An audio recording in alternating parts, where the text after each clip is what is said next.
Welcome. And this is our 20th Academia Bessarion.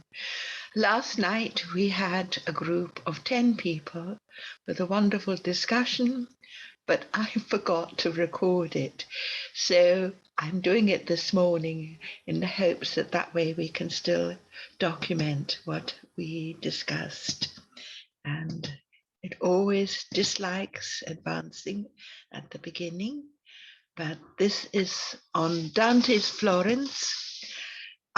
Florence is not only the modern city in which to live and move and have our being in this present moment in time, but also has layers that we can peel back in its theatre of memory.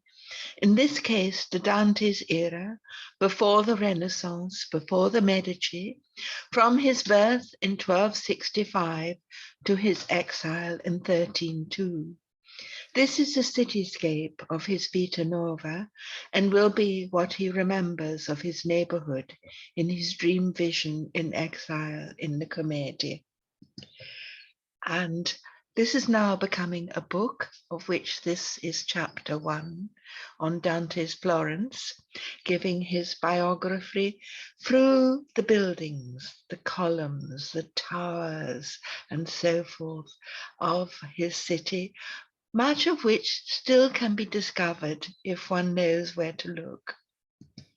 And we begin with the tourist arriving in Santa Maria Novella station, walking up Via Ceretani and passing the church of Santa Maria Maggiore, where if you enter, you will find in the chapel on the left, on its right-hand side, a column marking the tomb of Dante's teacher, Brunetto Latino, which was originally outside the Duomo, but was replaced in the church in the 18th century by a member of the Mazzei family. And, excuse me, the Tesoro, a manuscript of it, which was written later in the 1330s by Dante's fellow student, Francesca de Barberino, actually illuminates the scene where we have Brunetto teaching and Dante with the book in his lap and Francesca looking admiringly at him. And we also know that during this period, Dante presented to Brunetto, his teacher, Master Brunetto, this my little maid is come to spend her Eastertide with you. He presents to his dying teacher the copy of the Vita Nova, which has been the product, in a way, of his schooling. And he says it has a double meaning. You have to apply to Master Janus. In this book and in this talk, I'm using the translations, brilliant translations by Dante Gabriel Rossetti, who so identified with his namesake. These are the manuscripts which I believe are in Dante's own hand. This one is the Tesoretto written out when he's a teenager, and the writing is still immature, but it is the same spelling, the same R that goes below the line that we will find in two later Tesoro manuscripts that he writes out. It's a beautiful hand that matches that which Leonardo Bruni described. And these are images of Florence as it was. Below the cloak of the Madonna della Misericordia, we have this beautiful depiction of the Baptistry and the tower for the Badia and so forth. That was painted in the 1330s, but this is a very early 14th century Santo Milta, contemporary with Dante, describing the saint arriving from Vicenza to Florence and being outside the gate, same way that Dante will be in the Domenico di Michelini fresco. And here is a scene from the Libro del Biadaiolo, written for Orsan Michele, where we see the baptistry and the tower of the Badia. But this is after Santa Maria del Fiore has replaced Santa Reparata. So it's not as exact a depiction of Dante's Florence, as these other illustrations are. Florence is held together by, as we showed earlier, the 7 acts of mercy and the various groups who fostered those, but also the guilds, which are called in Italian the arte, of skills and crafts. Judges and notaries were the guild for Brunetto Latino. The merchants of the Calimala were the ones who looked after San Miniato and the Baptistry. And we will find that both those structures have the same kinds of fantastic mosaics in their floors, also with the solar alignment. The bankers for and exchange was an important one, especially with the invention of the florin, Europe's first euro. The wool guild for the lana were responsible for the Duomo. The silk later for the Ospedale degli Innocenti, while Dante's own guild is of the Medici and Speziali, whose emblem was the Madonna and Child, which will be Paradiso 33, and fur and leather. And then the other ones below that are the lesser guilds with less importance. It was those initial guilds that were the ones who participated in government, the Guelphs throughout the wealthy blood-feuding landowners who tended to have street gang warfare because the merchant class wanted peace and prosperity. And as you come past into the Piazza of San Giovanni, you first see this cross. And its story is that the body of San Zenobio was being translated from the Church of San Lorenzo, founded by Bishop Ambrose, St. Ambrose, to Santa Reparata, which was then the cathedral. And it touched a dead elm tree, which came back to life. So they erected this cross to as an emblem of that. And every year, they adorn it with red and white flowers, which is like Dante's procession in the Purgatorio. And here is the St. John's Baptistry, where he was baptized, and these splendid drawings by the architect Massimo Tosi, who works with Renato Stoppani, my publisher, who wrote Firenze Prima di Arnolfo. And these are the mosaics. Not all of them would have been completed when Dante, as a baby, would have looked at them as he was being baptized. But they are magnificent, and they tell the whole story of the Bible. You have the wonderful image of Christ, the Creator, the Pantocrator, but you also have terrifying image of Satan, which we will come to. In Dante's Purgatorio, we twice have him being baptized. The first time by Virgil on the seashore, where he washes his face from the evil of the Inferno and girds him with a rush by the Sea of Rushes, which is the Hebrew name of the Red Sea. And then you have him baptized by Matilda as she leads him to Beatrice. And these are early illuminations in the Egerton manuscript, which I think are a collaboration by Dante and Francesco. Then you have this horrendous image of Satan with 3 sinners in his mouth and his ears. Generally, in Florence, Brutus is admired, and Michelangelo sculpts this magnificent Brutus, who is really a portrait of a Medici who slew a Medici tyrant. But Dante instead has Brutus, Cassius, and Judas be the 3 sinners in the mouth of Satan. And he also has Virgil be his guide, because after his exile, he believes that Henry VII, the emperor, will be the salvation of Europe for European peace.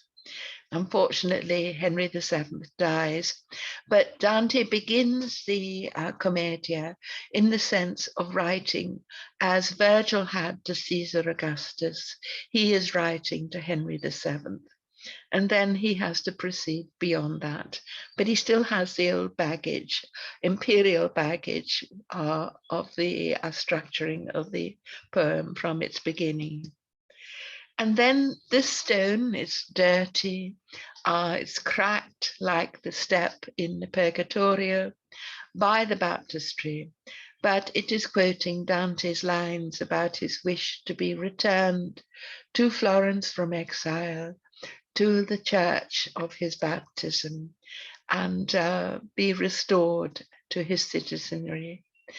And these were plaques placed all around Florence in the beginning of the last century to celebrate Dante, but now they are dirty, some of them are missing, they are, many cases, quite almost illegible.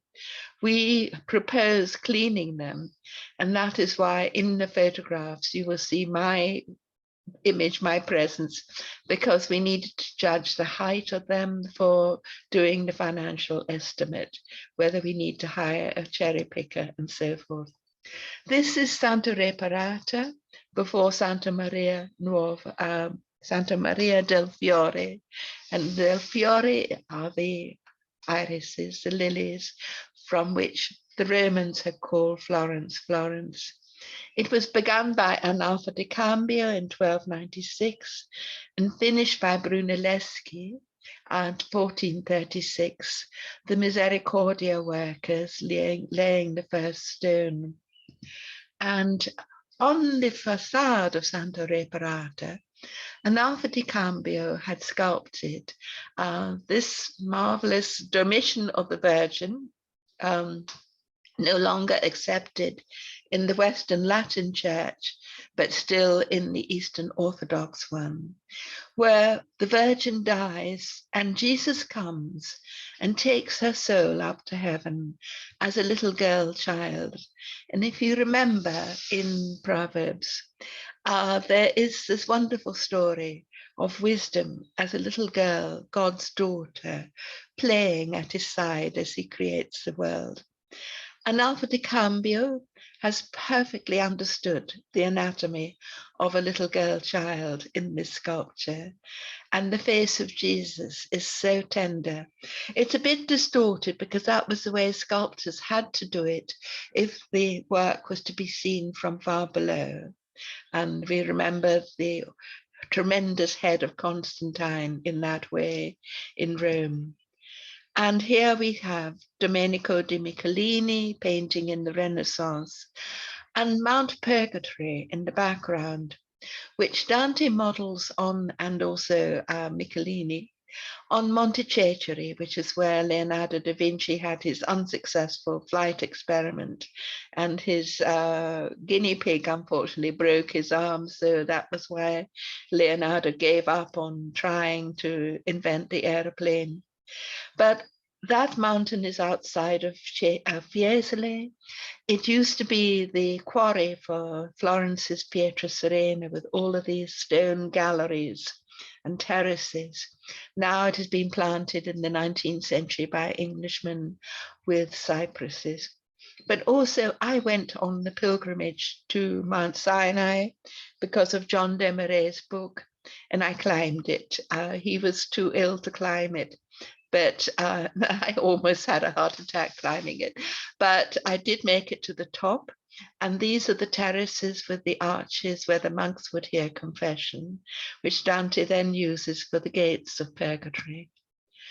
Also in the Duomo is the tomb for the Bishop Antonio d'Orso, commissioned by Francesco de Barberino of Tino da Cameino for Bishop Antonio d'Orso. When he had come back to Florence, Dante did not, but Francesco did. And in 1321, the year of Dante's death, he goes in for this program of the tomb and also the fresco in the Bargello. And Francesco typically uses this image of either death or love, who has two bows shooting arrows at everyone. and we'll come back to that later.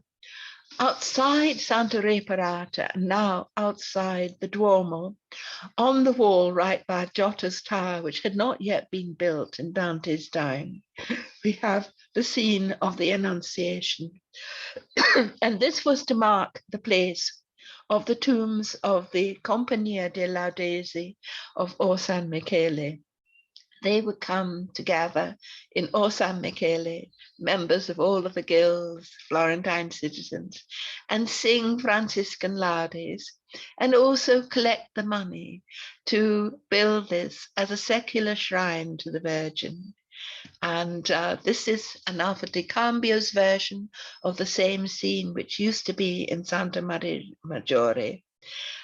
These was probably known by Dante and becomes the sculpture on the wall of Purgatorio Den.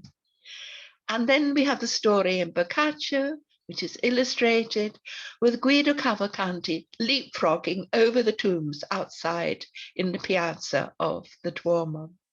And this is where he's having to escape in a hurry from the Black Guelphs of Corso Donati.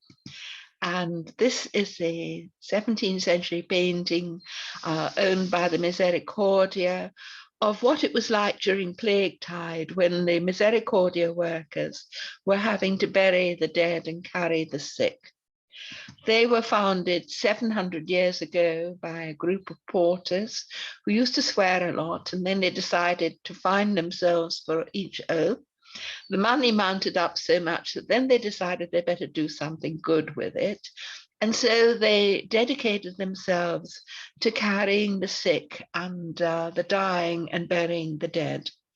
And they would wear this black robe and a Ku Klux Klan mask so that it would be anonymous. It was charity that was not to be understood. The Grand Duke or peasant could be together members of the Misericordia.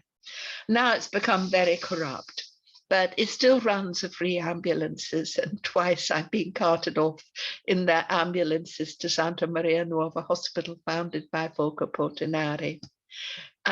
This is Michelangelo's sculpture of the Pietà, which I saw in the 60s in the Duomo, and I sketched the face of Nicodemus, who is Michelangelo's self-portrait as a Misericordia worker.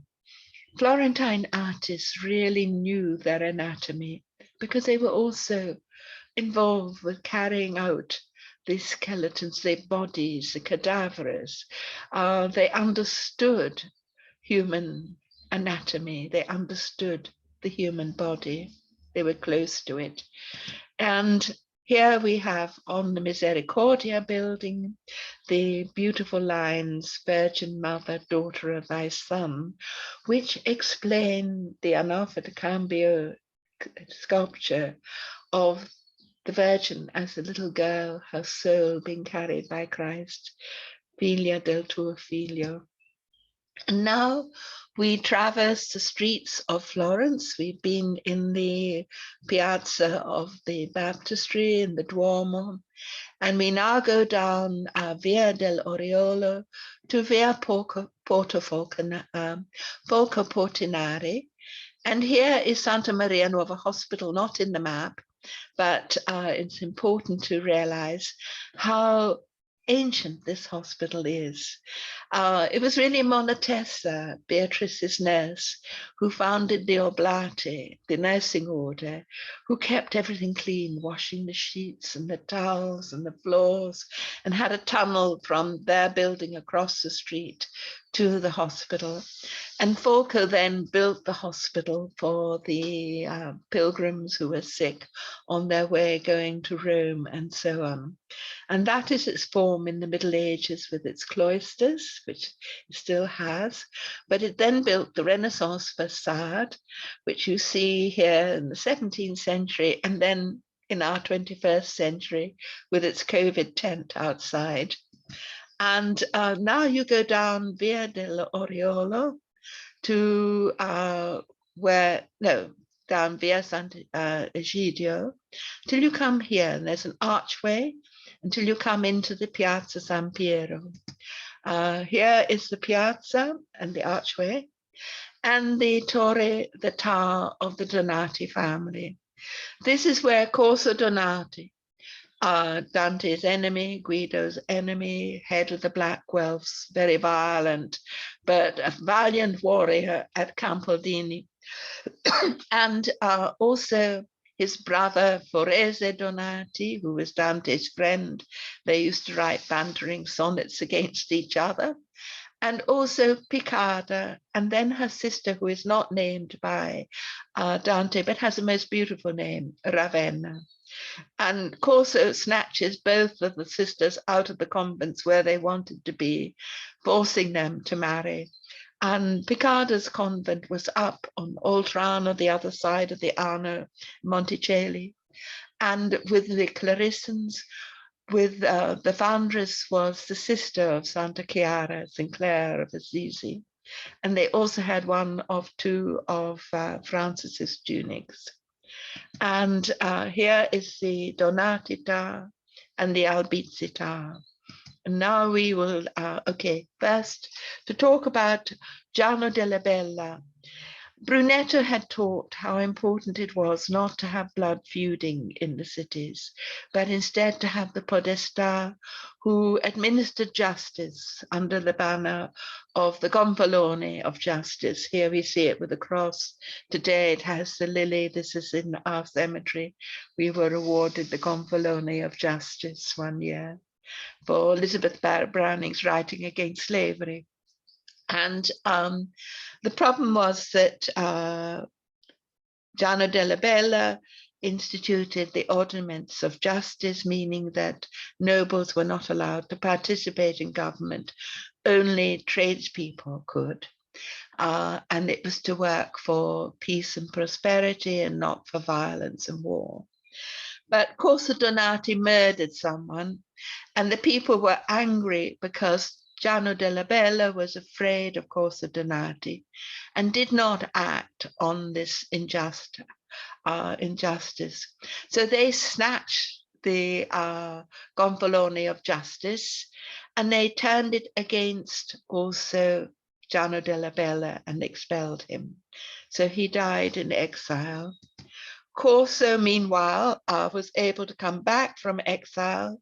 He was sent into exile, and so also was Guido Cavalcanti, because they did come to blows against each other. And Dante, as prior in the Torre della Castagna we'll come to, had to carry out Giano della Bella's ordinaments.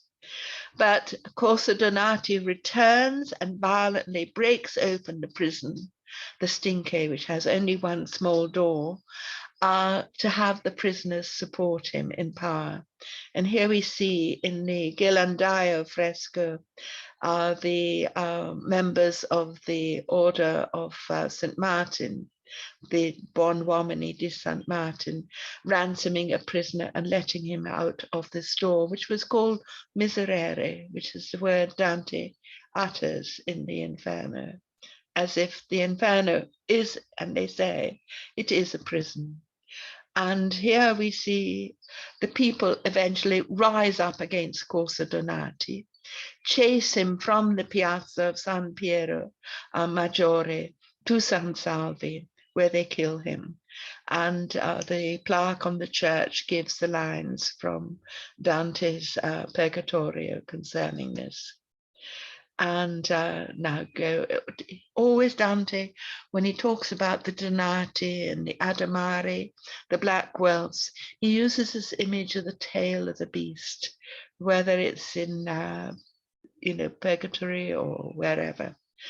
My friend, who is now dead, Maria Grazia Beverini del Santo, wrote a lovely book on Piccarda Donati, and I do recommend it because it's beautifully researched.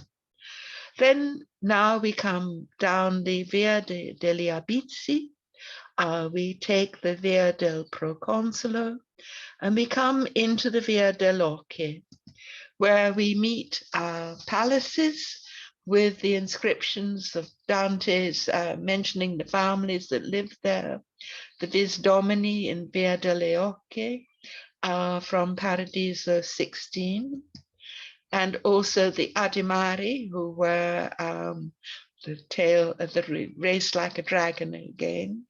And I actually inherited a whole lot of books from one of the last members of the Adimari family. And they were brought to me by the Romanian servant who thought they should be in our library. And these families, many of them still exist, and many of them are my friends. And it's amazing, this genealogy that goes on for 7 centuries. And now we take another road, we come back down the Via del Corso. And at the beginning, which is there called a Speziale, it's by the, because that was the great market which became the Piazza della Repubblica, is one of the Alighieri palaces. And then we come to the Donati. There were 2 places where the Donati family was.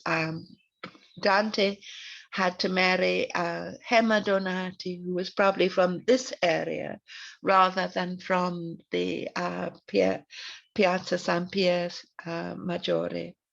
But the Donati family figures 3 of the members in Dante's Commedia, and with Corso Donati, again, you get the sense of the beast's tail and so on.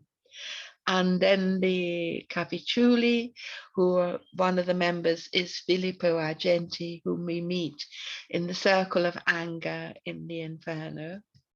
And the Portinari, when he was 9 years old, and then she dies in 1290, becomes the Italian Porto.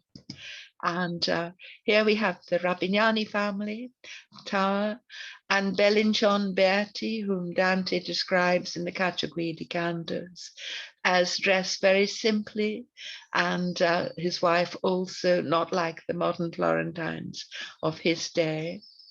And then the Cerchi, who were also involved in this blood feuding, which destroyed the dream first of the Primo Popolo of Brunetto, and then later will destroy the ordinaments of justice of Giano della Bella. The Palazzo del Podestà, the Podestà was hired from outside in order to have to avoid corruption from these blood feuds. And he would be hired for a year and would bring his retinue of soldiers and lawyers and judges to administer justice in the city. And it's now called a Bargello. And this plaque was placed on it in 1254, and boasting of, from lines from Lucan written by Brunetto Latino, boasting of Florence's control of land and sea, which Dante will then scathingly use at the opening of the Ulysses canto, Godi, Firenze, che sei si grande, che per terra e per mare, etc.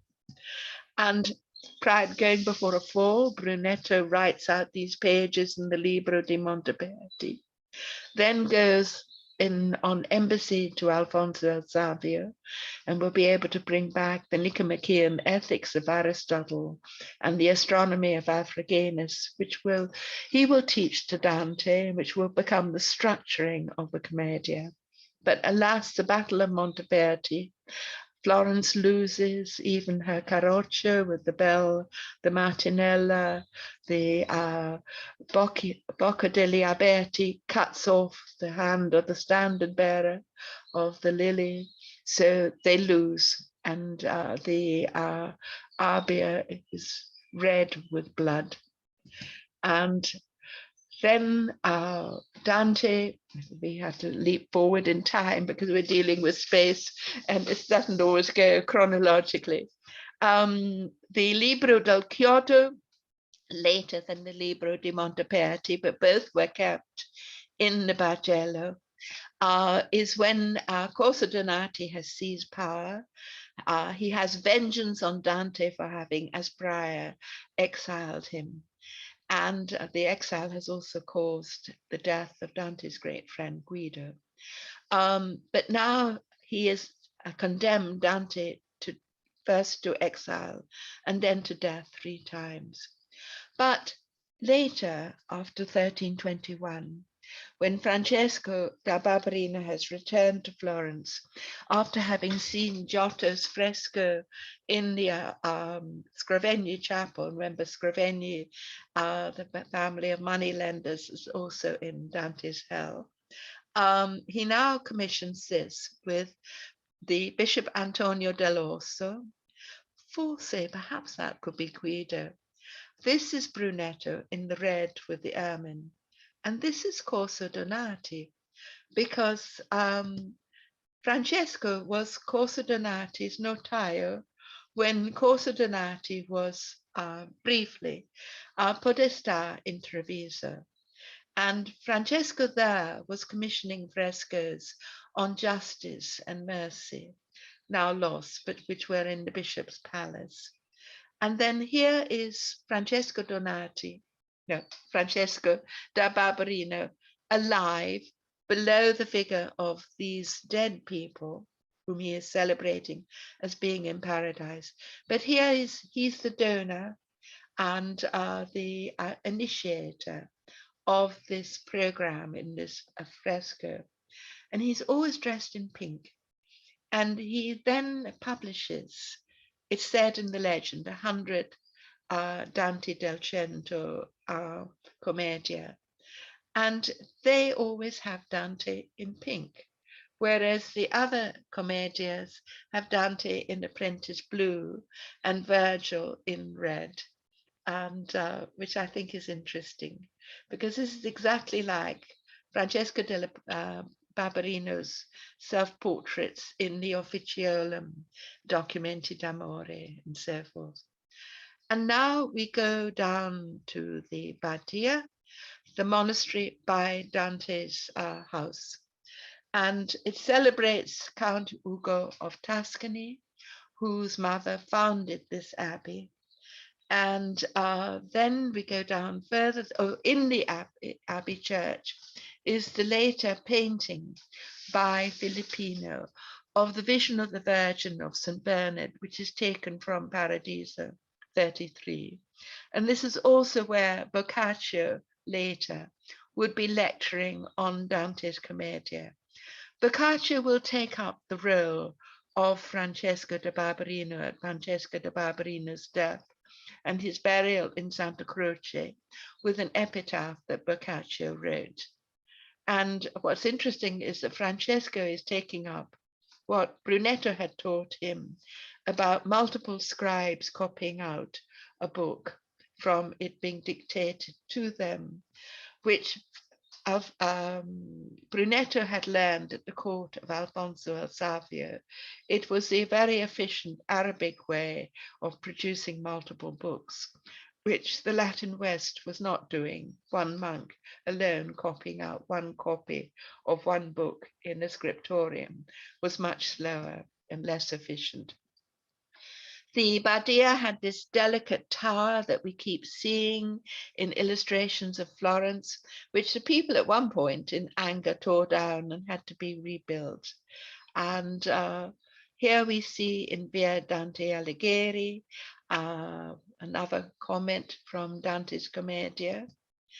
And here we see the Torre della Castagna, the chestnut tower, because they voted with chestnuts. And Dante was prior here from the 15th of June to the 15th of August in 1300. And that is when he has to exile both Corso and Guido.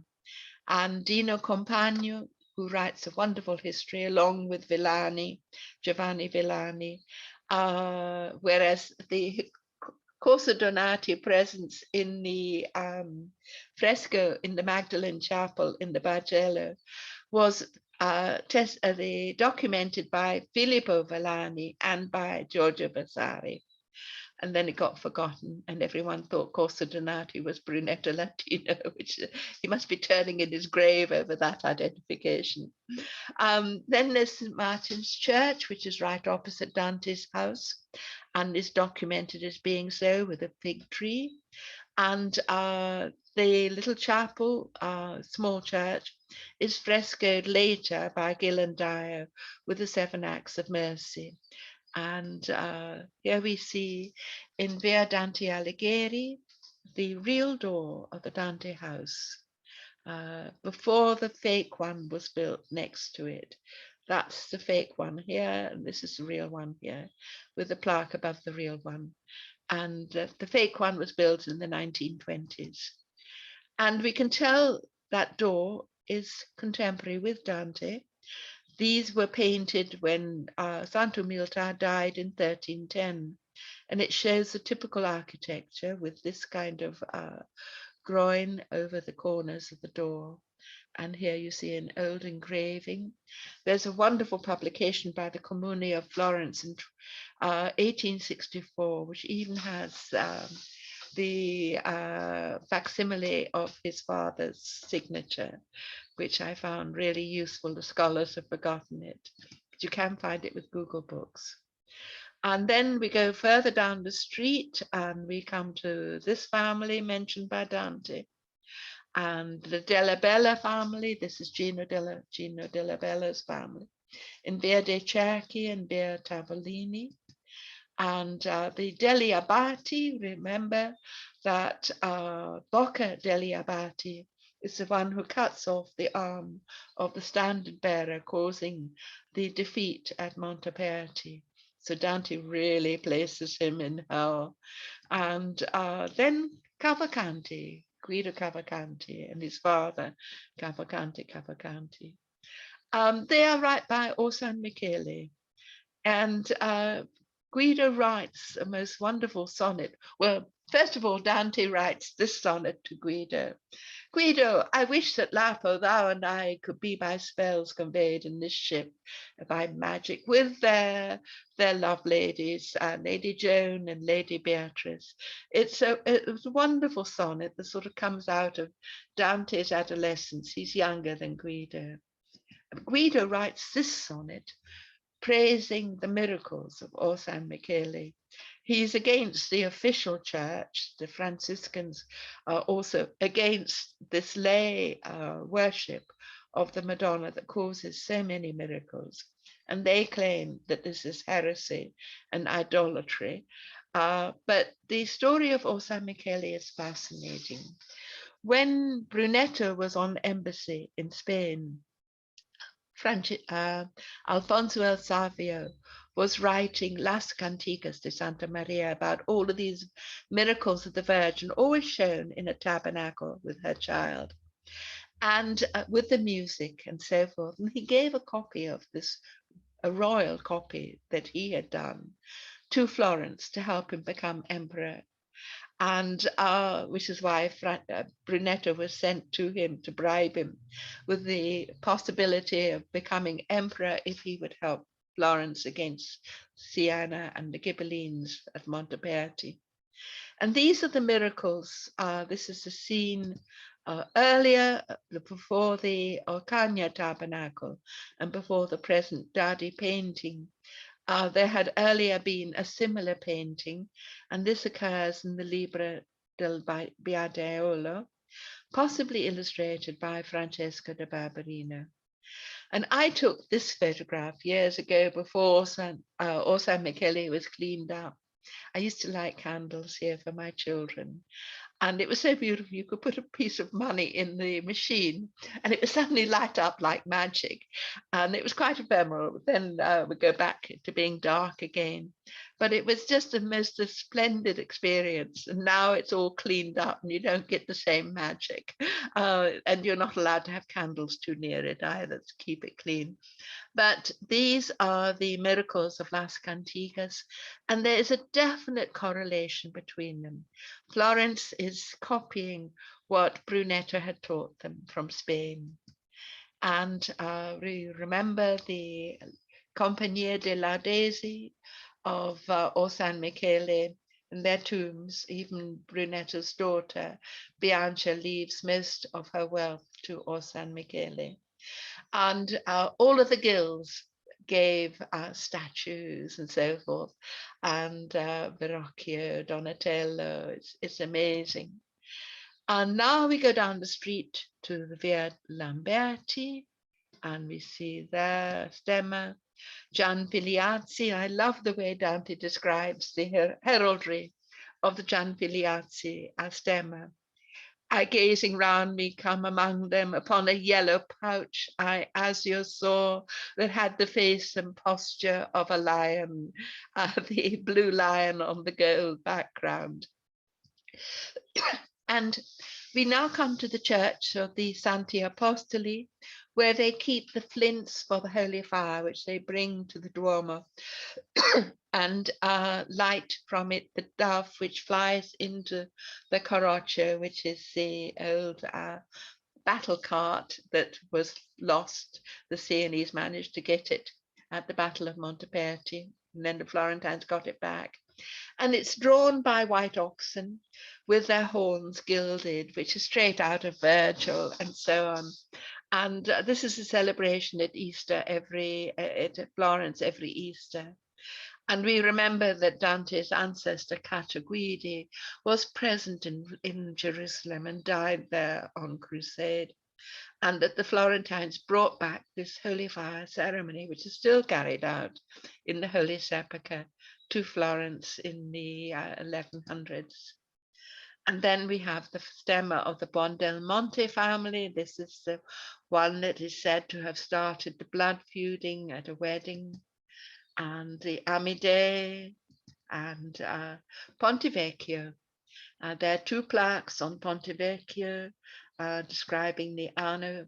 And I love this painting by Dante Gabriel Rossetti of Dante painting angels, where you've got Dante Gabriel Rossetti painting angels in mise en abîme. And the scene is just like the effect of the goldsmiths' shops on the Arno River, the light and so forth. And every Florentine room used to have a Madonna and Child with gold leaf like this.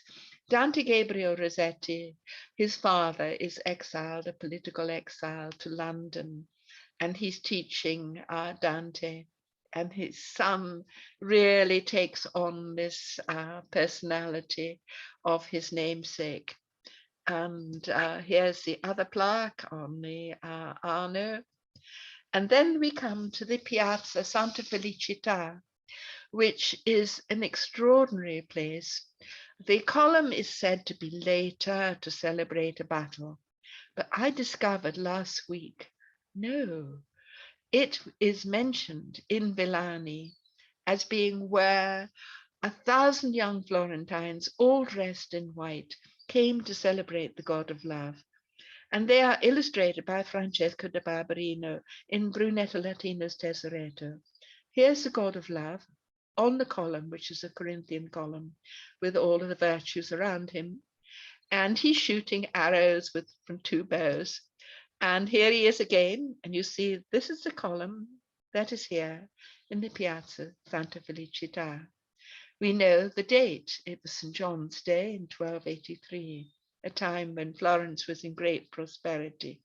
But the next year, Corso Donati is going to begin his violence. And this is also Francesco da Barberino's Documenti d'Amore, the same figure of love, but now on a horse, shooting arrows at everyone. And this is like the figure, love and death are so similar. And this is Ovid teaching Brunetto from the Tesoretto, the art and the remedy of love. And this is what Dante will put into the Vita Nova, where it begins with the stalking, grooming, harassment of Beatrice, who is annoyed by Dante's poetry. It's shaming her and giving her a bad reputation. And she scolds him, and she will scold him again in the Purgatory. And then Dante, with her death, goes through this conversion and sees her instead as a Christ figure. And the date of her death is just 1 year off the date of the loss of the Jerusalem kingdom with the fall of Acca to the Muslims. And Dante, Brunetto had been involved in Acre with the production of manuscripts of when he was away from Florence plotting against Charles of Anjou. And there are manuscripts where we get Templars and so forth, and also Aristotle as an Arab, and they're fascinating. And the story of Aristotle and Phyllis, with Aristotle very much as an Arab, with Arabic script in his book. And then we come to what is now the Palazzo Vecchio, which had been the Palazzo del Popolo, but which before that was the church of San Pier Scheraggio.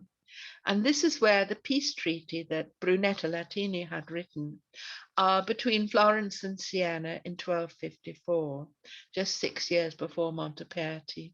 And they would ring the peace treaties with the ringing of bells and all of the citizens coming to witness this. It's a speech act that's very public, that involves the citizenry, who are also the citizen army. And then if they're at war, which they were with Charles of Anjou fighting against Manfred and then Conradin, those treaties would be signed with the blowing of trumpets, and that would actually be written into the treaty, so it becomes a kind of testimonial of itself. And here we get several plaques in the Palazzo Vecchio, very much damaged by the 1966 flood. This one talks about how originally the lily was white and then they changed it to red. And the photograph is of one of the white Florentine lilies that we have here in our cemetery. They're quite rare now. And now we go from the Palazzo Vecchio, we take the road that goes to the Borgo Greci, Borgo del Greco, where the Greek ambassadors at the time of the Council of Florence, later than Dante, came and actually unified the Orthodox and the Catholic churches with the statement read by Cardinal Bessarion in the Duomo in Florence. And Dante mentions the little gate there. And then we go farther afield along the Arno to where the Zecca is, the mint that minted the first euro, the florin with the lily and St. John the Baptist. And here we see the statement by Dante again on the Arno as being born in Falterona and going 100 miles to the sea, to Pisa. And then if we cross the Ponte delle Grazie, which used to be the Ponte Rubaconte, Rubaconte was the podestar who built it. The podestar was to look after widows and orphans and mend roads and bridges and protect pilgrims and merchants. And these are the stairs that go up to San Miniato and its cemetery of the Porte Santi. And here is San Miniato. Wonderful view of Florence you get from there, but this one is instead from Bellosguardo. You can see the Hebrew cemetery down here. This is the Duomo. All of this is later than Dante, but these city gates and walls are Analfa di Cambios, built out of the stone from the Ghibelline Towers of Pride.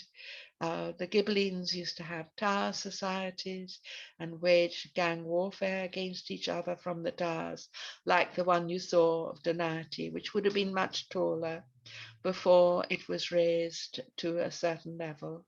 And the stones we have here are their blue, green, grey colour. They were quarried from the Boboli Gardens, and first for the towers, then for the walls of common defence by the Guelphs. And here we see more of the map. This is the stemma of the lily that Analfa di Cambio made for the gate, Porta Pinti, through which Corso Donati entered to also seize power in Florence. And on the other side of this, we have the cross. These were on the medieval gate. And then when Giuseppe Poggi tore down the medieval walls of Arnolfo, in this cemetery, he placed them on our wall. So this is the project I've been working on with Dante to understand his biography through the columns and the towers and the palaces of Florence, the stones of Florence. But also we've done the Dante Vivo, where you have the soundtrack of the readings, the text and the music. You can click on the arrows, and also the miniatures from the manuscripts and the Botticelli and Blake drawings. And also the music of the Commedia by Federico Bardassi's group Ensemble San Felice with European Union funding. We've produced this 2-hour concert of all the music Dante mentions from the original manuscripts where we could find them, in the Duomo, in Ravenna, in San Michele, in Cologne and Avila and Graz. And it was a wonderful experience. And again, this is the book that I am writing on Dante with the title Di questa commedia letto ti giuro. Dante swears on his comedy and of the vision of Bessarion being true, but it's a dream vision, and dreams are not necessarily true. So if you swear by what is not true, it's not really swearing, is it? The premise is false. But Dante mixes together dream and true. Real stones, real places, real people, blood and flesh and bone and so forth. Also with the world of the imagination, the world of the dream, to teach us. And he does it brilliantly, and he does it with humor. And last night in our discussion, we had a splendid time talking about that, how best to now teach Dante. And I explained that what I had learned from traveling with the Europass on trains from library to library, talking with Japanese students and Japanese scholars on the train doing their study trips, was that they were taught in time and space. And they had these wonderful newsprint books, which were facing page in the language of the country they were in, as well as in their Japanese with the characters, and with all of the information, historic and literary and artistic, and where they could go and stay and what to eat and so on. And I wish that we in the American universities learn to do the same. But what I did with this book was, and that's one of the Santa Maria Nuova ambulances, Misericordia going by. What I did with this book is to create the timeline and the space, and then to weave it like a web with warp and woof, to try to get as close as possible with primary sources to who Dante was and what the Commedia is for us today. Because I believe that from its original matrix, we will be able to read it more clearly and also with laughter.